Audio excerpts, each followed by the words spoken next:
देख रहे हैं एनएनसी न्यूज। सलाम अलैकुम रहमतुल्लाहि वबरकातुहू। एनएनसी न्यूज के जानिब से एक खास प्रोग्राम मुंतखब किया है कि डायबिटीज और शुगर के बारे में रमजानुल मुबारक के महीने में कि क्या हम रोजे रख सकते हैं या नहीं रख सकते हैं, दीगर सवालात पे आज जवाब देंगे। डॉक्टर एस.ए. ज़ैदी डायबिटोलॉजी स्पेशलिस्ट है और आप जो है प्रोफेसर भी है। आज सुनते हैं इन्हीं की ज़बानी कि कौन रोजे रख सकता है, क्या खा सकते हैं। आइए सुनते हैं डॉक्टर एस.ए. ज़ैदी। अस्सलाम वालेकुम वरहमतुल्लाहि वबरकातुहू। मैं खास तौर से रशीद भाई का और एनएनसी न्यूज़ का खैर दिल से मेरे क्लिनिक में इस्तकबाल करता हूं। और आज का मौका ये है कि रमज़ान और डायबिटीज़, तो रमज़ान में किस तरह से आप रोज़े रहना है, कौन से पेशेंट रोज़े नहीं रहना है, ग़िज़ा का क्या ताल्लुक़ है, उसमें इंसुलिन कैसे एडजस्ट करना है, या आपको शुगर चेक करना है, या वाटर इनटेक क्या रहना है, इस बारे में जो सवाल है उसके लिए डिस्कस किया जाएगा। मेरा नाम डॉक्टर एस.ए. ज़ैदी है। मेरा क्लिनिक ये हाई कोर्ट के पास सामने गेट नंबर 6 के सामने साक्षी डायबिटिक और एंडोक्राइन सेंटर है। आइए पहला सवाल हम पूछते हैं डॉक्टर एस.ए. ज़ैदी से कि शुगर के पेशेंट्स रमजान के हालत में यानी रोजे की हालत में कौन रोजे नहीं रह सकता है? इसमें दो पहलू है, एक रिलीजियस पहलू है, एक है मेडिकल पहलू।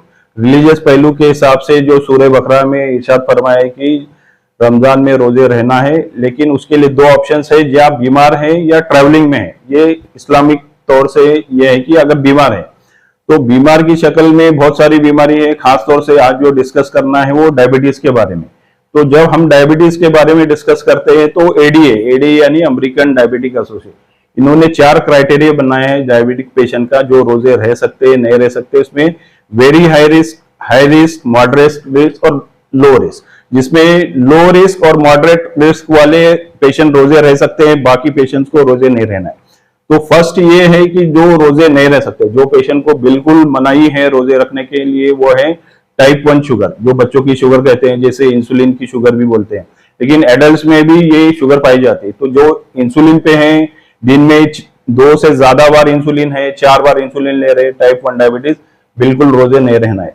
सेकेंड जो है प्रेगनेंसी, जो भी हमला है प्रेगनेंसी में है तो बिल्कुल एब्सोल्यूट कॉन्ट्राइंडिकेशन है कि रोजा नहीं रहना है। और जो पेशेंट के लिए शुगर हाई है, हाई शुगर का मतलब जिसका फास्टिंग शुगर मोर देन 150 है और खाने के बाद का शुगर मोर देन 300 है, और जिसे एवरेज शुगर हम कहते हैं, जिसे लास्ट 90 डेज का शुगर अगर वो 9% से ज्यादा है, तो ये पेशेंट्स बिल्कुल रोजा नहीं रहना है। थर्ड क्राइटेरिया है, अगर पिछले 3 महीने में अगर आप डायबिटीज की वजह से एडमिट हुए हैं, या आपकी शुगर हाई हो गई है, जिसको हम डायबिटिक कीटोएसिडोसिस कहते हैं, या दूसरा है जिसमें हाइपोग्लाइसेमिया, आपकी शुगर कम हो गई या बिलो 70 हो गई, आप बेहोश हो गए, उसके वजह से एडमिट हुए। और थर्ड क्राइटेरिया ये है कि अगर शुगर डाउन होने के बाद में शुगर कम होने की अलामत जो है, जैसे हाथ पैर कांपना, पसीने आना, घबराहट होना, दिल मार लेना, ये सिम्टम्स आपको पता नहीं चल रही है और आपकी शुगर डाउन हो जा रही है, 7 से डाउन हो, 70 मिलीग्राम पर डेसीलीटर से डाउन, तो ये पेशेंट्स एब्सोल्युटली कॉन्ट्राइंडिकेटेड है। ये पेशेंट्स को बिल्कुल रोजे नहीं रहना है। अब जो मॉडरेट टू हाई रिस्क है, वो क्राइटेरिया सेकेंड क्राइटेरिया में कहा जाता है कि जिसका शुगर 7.5 और 9 के बीच में है, या शुगर आपकी फास्टिंग 130 और 300 के इन बिटवीन है, तो ये पेशेंट्स को हम कहेंगे कि हाई रिस्क ग्रुप है। तो ये पेशेंट में इंडिविजुअलाइज देखना है, ये पेशेंट रोजे रह सकते नहीं रह सकते, वो डिसाइड करना है। सेकेंड ये है कि अगर आपको शुगर की वजह से कोई कॉम्प्लिकेशन है, जैसे स्टार्टिंग की किडनी डिजीज है, या आपके आंखों की रोशनी में कोई प्रॉब्लम है, या आपको जो ऐसी दवाई चल रही है जिससे शुगर डाउन होने के इनकामात है, जैसे आपको इंसुलिन चल रहा है, या खास तौर से थोड़े दवाई रहते हैं जिससे शुगर डाउन हो जा सकती है, तो ये बिल्कुल नहीं लेना है।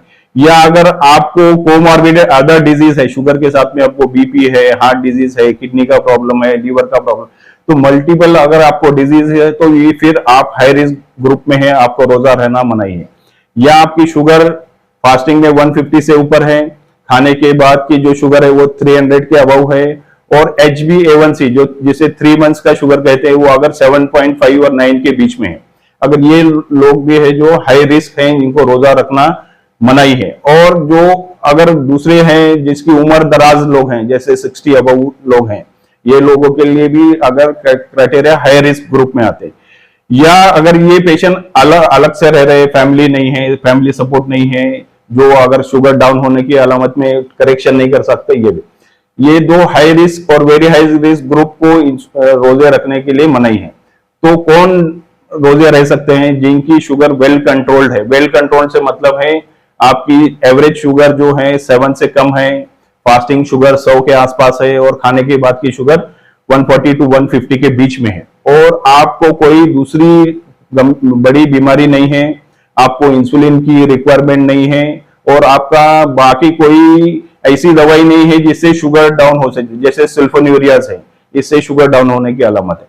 तो ये क्राइटेरिया में 4 क्राइटेरिया हमने बताया। वेरी हाई रिस्क जिसको नहीं रहना है, हाई रिस्क जिसको डिसाइड करना है आपके डॉक्टर को क्या रह सकते हैं या नहीं रह सकते, और अदरवाइज आपकी अगर शुगर कंट्रोल है, जैसे 7 HbA1c है, शुगर 100 है, खाने के बाद की शुगर 140 है, और बाकी आपको इंसुलिन नहीं है, तो इस अलामत में आप जैदी साहब आपने अभी जो बताया उसी मुताबिक जो है हमारे कई सारे व्यूअर्स है ये जानना चाहते हैं, क्या रोजे में शुगर टेस्ट, रोजे की हालत में क्या शुगर टेस्ट कर सकते हैं? जी बिल्कुल, ये बहुत अच्छा सवाल है, और खास तौर से पूरे शुगर के पेशेंट्स के दिमाग में यही क्वेश्चन रहता है कि रोजे रहने के बाद अगर शुगर चेक करने से हमारा रोजा बातिल तो नहीं होता, रोजा टूट तो नहीं जाता? बिल्कुल नहीं जाता।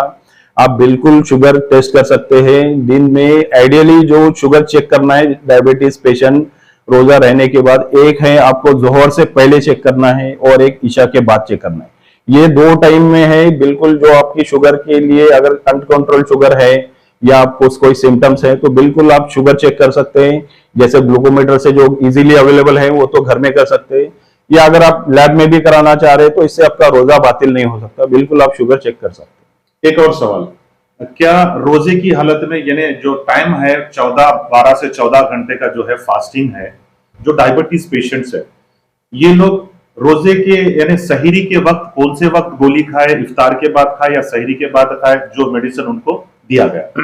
तो इसमें अगर जो क्रोनिक डायबिटीज है, जो पहले से दवाई लेते हैं, तो वो ऑलवेज रोजे रहने से पहले, जैसे शवाल है, उससे पहले ही सही आपको प्रिपरेशन करना है। तो उसमें जो भी अगर जैसे रोजे की जो फर्स्ट डे है तो उस टाइम से ही आपके डॉक्टर आपको बताएंगे कि कौन सा मेडिकेशन सहर में लेना है, कौन सा मेडिकेशन इफ्तार में लेना है, इंसुलिन का क्या करना है। ये एक कॉम्प्लेक्स सवाल है क्योंकि हर पेशेंट इसमें अलग अलग है, लेकिन आमतौर से जो शुगर की टैबलेट्स रहती है वो खाने से पहले ही लेना है आपको। तकरीबन मेटफॉर्मिन जैसी गोली है, ये आप खाने के बाद भी ले सकते हैं। थोड़े मेडिकेशन खाने के बाद है, जैसे आप सहर के बाद ले सकते हैं, लेकिन थोड़े जो मेडिकेशन है वो सहर से पहले न लेना पड़ेगा। अगर आप इंसुलिन ले रहे हैं खास तौर से, तो आपको खाने से पहले ही 20 मिनट पहले लेना पड़ेगा। और दूसरा ये है कि कौन सी टैबलेट्स लेना है, कौन सा नहीं लेना है, वो आपके डॉक्टर से रुजू करके। रमजान के लिए जो टैबलेट्स हैं वो थोड़े डिफरेंट है आमतौर की जिंदगी में, क्योंकि जो फास्टिंग जैसे आपने बताया कि 15 से 16 घंटे का कंटिन्यू रोजा है, तो इस दरमियान में आपकी शुगर डाउन अप होने का बहुत ज्यादा चांसेस रहता है। तो इससे पहले भी जो मैंने फरमाया कि आपकी अगर शुगर बहुत अच्छी तरह से कंट्रोल है तो आपका रोजा रहना है। और जो गोली डिफरेंट टाइप्स के मेडिकेशंस हैं वो आपको डॉक्टर से पूछ के कौन से टाइम में लेना है ये है। लेकिन इंसुलिन अगर आप ले रहे हैं तो डेफिनेटली आपको सहर से पहले लेना है। एक और सवाल डॉक्टर साहब, रोजे में डाइट प्लान क्या हो शुगर के पेशेंट्स के लिए? तो डाइट प्लान ऐसा कोई न्यू डाइट प्लान तो नहीं करना चाहिए, लेकिन जैसा अपना रोजे के हिसाब से अपना रूटीन चेंज हो जाता है। जैसे हम दिन भर फास्टिंग कर रहे हैं तो ज्यादातर ग़िज़ा अपनी नाइट के टाइम में होती है, तो इस टाइम में अपने को ये देखना है कि जिसे हाई ग्लाइसेमिक फूड हम कहते हैं, जैसे शक्कर है, शहद है, गुड़ है, गन्ना है, गन्ने का जूस है, चावल है, ये 5-6 से चीज को आपको टोटली अवॉइड करना है। बाकी जो फ्रूट्स है जैसा संतरा है, मौसम्बी है, जाम है, जामुन, अनार, पपीता, सेब, तरबूज, ये डायबिटिक के पेशेंट ले सकते हैं।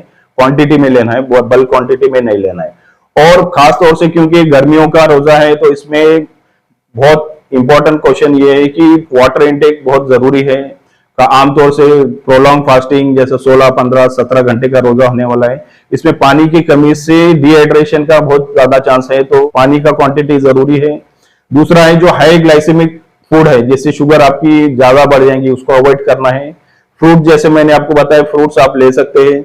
नॉनवेज का और फ्राइड आइटम जो आमतौर से तलन का अपने यहाँ बहुत रिवाज है, तलन खाने का है, उसको थोड़ा बहुत ही लेना है। और आमतौर से जैसे पूछते हैं कि खजूर का क्या मसला है, तो ड्राई फ्रूट्स में खजूर और किशमिश थोड़ा अवॉइड करना है। रोजा छोड़ने के टाइम एक आध खजूर से आप रोजा छोड़ सकते हैं, लेकिन उसको ज्यादा क्वांटिटी में इस्तेमाल नहीं करना है। और ऑयल का यह है कि जितने शुगर के पेशेंट हैं उसमें से 50% से ज्यादा पेशेंट को बीपी और कोलेस्ट्रॉल रहता ही है। तो आपको ये डाइट में भी जैसा हलीम वगैरह भी है, तो ये मॉडरेट क्वांटिटी में या लो क्वांटिटी में वीकली वंस ऐसे आप इस्तेमाल कर सकते हैं, डेली के लेने के बावजूद। और इसमें भी अगर आप लेना चाह रहे हैं तो व्हाइट मीट के मतलब है चिकन का हलीम आप यूज कर सकते हैं, बजाय कि आप रेड मीट का हलीम थोड़ा अवॉइड कर सकते हैं। डॉक्टर साहब, तो अगर रोजा डायबिटीज पेशेंट जो है रोजा रख भी लिया है, अगर रखने के बाद हालत अगर डायबिटीज का परसेंटेज या शुगर लेवल बढ़ गया, तो उस हालत में क्या वो रोजा रह सकता है या तोड़ सकता है? बिल्कुल, जो साइंटिफिक वे तो जो हम पेशेंट को बताते हैं, हर पेशेंट को 2 बार शुगर चेक करनी है। जैसे जोहर से पहले है और इशा के बाद है, ये 2 टाइम है जहाँ पे जोहर से पहले आपकी शुगर अब बढ़ सकती है और असर के बाद आपकी शुगर डाउन हो सकती है। ये आमतौर से है, लेकिन ये ऐसा होना जरूरी नहीं है। लेकिन जैसे रोजे का ड्यूरेशन बढ़ता है, जैसे 5 रोजे हो रहे हैं, 6, जनरली 7 रोजेस के बाद में बॉडी का जो मेटाबॉलिज्म है पूरी तरह से चेंज हो जाता है। तो कई हालात ऐसे हैं जिसमें आपको रोजा छोड़ देना जरूरी है, क्योंकि ये लाइफ सोइंग प्रोसीजर है। इसमें फिकी हिसाब से भी आप रोजा छोड़ सकते हैं अगर आपकी तिब्बी या डॉक्टर आपको सजेशन दे रहे हैं। तो इसमें 3 हालत है जिसमें आपको रोजा बिल्कुल उसी टाइम में छोड़ जाएंगे, या आपको कोई जो आपकी नॉर्मल हालत से आपकी तबियत में कोई चेंजेस आपको महसूस हो रहे हैं, जैसे पसीने आ जाना, घबराहट होना, दिल की धड़कन बढ़ जाना, बहुत भूख लगना, शदीद वीकनेस होना, इरिटेबल होना, ज्यादा नींद आना, या उल्टी हो जाना, या आपको बुखार है, जो भी सिम्टम्स है, तो इस टाइम में आपको शुगर चेक करना है। या अगर आपकी शुगर 70 मिलीग्राम पर डेसीलीटर, तो आपके पास ग्लूकोमीटर तो आज के पास हर एक के पास अवेलेबल है, उसमें आपको चेक करना है। अगर शुगर आपकी 70 से बिलो है तो रोजे का कोई सा भी टाइम रहने दो, या सहर के बाद है या जोहर के बाद है, उसी टाइम में आपको रोजा छोड़ना वाजिब है, क्योंकि 70 बिलो होते ही आपको ब्रेन के लिए जो ब्लड ग्लूकोज की जरूरत है वो कम हो जाती है। इसमें आपको बेहोश होने के चांसेस ज्यादा है, तो 70 के बिलो है। या अगर इन केस आपकी शुगर हाई भी होती है तो 10 to 20% में शुगर डाउन होने के चांसेस है, 80% में शुगर बढ़ने के चांसेस। अगर आपकी शुगर 300 अबव हो जाती है, फिर आपको रोजा छोड़ देना है, फिर अपने डॉक्टर से रजू करना है कि अब क्या एडजस्टमेंट करना है, आगे के रोजे कंटिन्यू कर सकते हैं, छोड़ना है। या अगर आपको डिहाइड्रेशन के सिम्टम्स आ रहे हैं रोजे के, क्योंकि प्रोलॉन्ग फास्टिंग है, ज्यादा है, और मोस्टली बीपी की मेडिकेशन भी साथ रहेंगी, कोलेस्ट्रॉल की है, कई पेशेंट्स में अगर हार्ट के डिजीज है उनको ब्लड थिनर दिया जाता है। ये सब पूरा अगर इस कंडीशन में आप डॉक्टर से रजू किए, आप उस हालत में रोजा भी छोड़ सकते हो। और खास तौर से मैं ये कहना चाहता हूँ, जो किडनी स्टोन के पेशेंट्स हैं, जिसको हम ज्यादा तवज्जो नहीं देते किडनी, तो अगर आपकी किडनी स्टोन है आपके और 6 mm से ज्यादा है और आपको रिपीटेड किडनी इंफेक्शन होते हैं, तो ये एब्सोल्यूट कॉन्ट्राइंडिकेशन है कि आपको रोजा नहीं चाहिए, चाहे आपको शुगर हो, बीपी हो, थायराइड, इससे कोई मतलब नहीं। अगर आपको किडनी स्टोन है, क्योंकि वाटर क्वांटिटी कम होने से अब किडनी की साइज बढ़ेगी, और जैसे ही प्रोलॉन्ग फास्ट होंगे, जैसे 7 रोजेस के आगे हो जाएंगे, तो आपको डिहाइड्रेशन की वजह से किडनी में अटैक आने का चांस है, यूरिन इन्फेक्शन होने का चांस है। और ये पेशेंट जो किडनी के पेशेंट्स है, किडनी स्टोन के खास तौर से, ये पेशेंट्स को बिल्कुल ही रोजा नहीं रखना चाहिए। तो जैदी साहब, आपने हमारे व्यूवर्स को बहुत प्यारे प्यारे बातें जो है बताई, जो रमजान की हालत में उनके रोजे भी ना छूटे और डायबिटीज भी कंट्रोल में रहे। बहुत अच्छी सारी बातें बताई गई हमारे व्यूवर्स को। मैं आपसे पूछता हूं कि अगर कोई पेशेंट, हमारे कोई व्यूवर्स, अगर वो इमरजेंसी में शुगर के लेवल के हिसाब से अगर आपको कांटेक्ट करना चाहे, तो क्या आप अपना नंबर शेयर करेंगे? बिल्कुल बिल्कुल। ये जो मेरा क्लिनिक है Sakshi diabetic and endocrine centre, high court में है। रमजान का टाइम यहाँ 2 o'clock to 4 o'clock रखा गया है, और मेरा नंबर जो है 8897750902 है। कोई इमरजेंसी की हालत में आप मेरे को व्हाट्सएप पे कांटेक्ट कर सकते हैं। कॉल में थोड़ा मैं अवेलेबल नहीं रहूंगा, लेकिन आप अगर फिजिकली आना चाहते हैं तो ये मेरा टाइमिंग है, इस दौरान आप आ सकते हैं। या कोई आपके सवाल जवाब हैं, आपको क्वेरीज हैं, तो मेरे को ये नंबर पे व्हाट्सएप कर सकते हैं। तो एनएनसी न्यूज के जानिब से जो है डॉक्टर एस ए जैदी साहब ने जो है बेहतरीन टिप्स बताई है रमज़ानुल मुबारक के महीने में जो रोज़े रखने वाले हैं उन लोगों के लिए, और जो डायबिटीज़ पेशेंट्स हैं उन लोगों के लिए ख़ास तौर पे, आप शुगर के माहिरीन हैं तो माहिरीन जवाब जो है आप लोगों के सामने आया, तो इसे फॉलो करें। जो डायबिटीज़, जो शुगर लेवल के बारे में जो ऐसे जैदी साहब ने बताया, उसे ध्यान में रखें, ख्याल रखें। मैं आपका दोस्त शेख अब्दुल रशीद, NNC न्यूज़ हैदराबाद। नाजरीन, हमारे YouTube चैनल को सब्सक्राइब करें और फेसबुक पेज को फॉलो ज़रूर करें और हमारे वीडियोस को लाइक और शेयर ज़रूर करें ताकि आपको देश और दुनिया की ताज़ा ख़बरें हासिल होती रहें।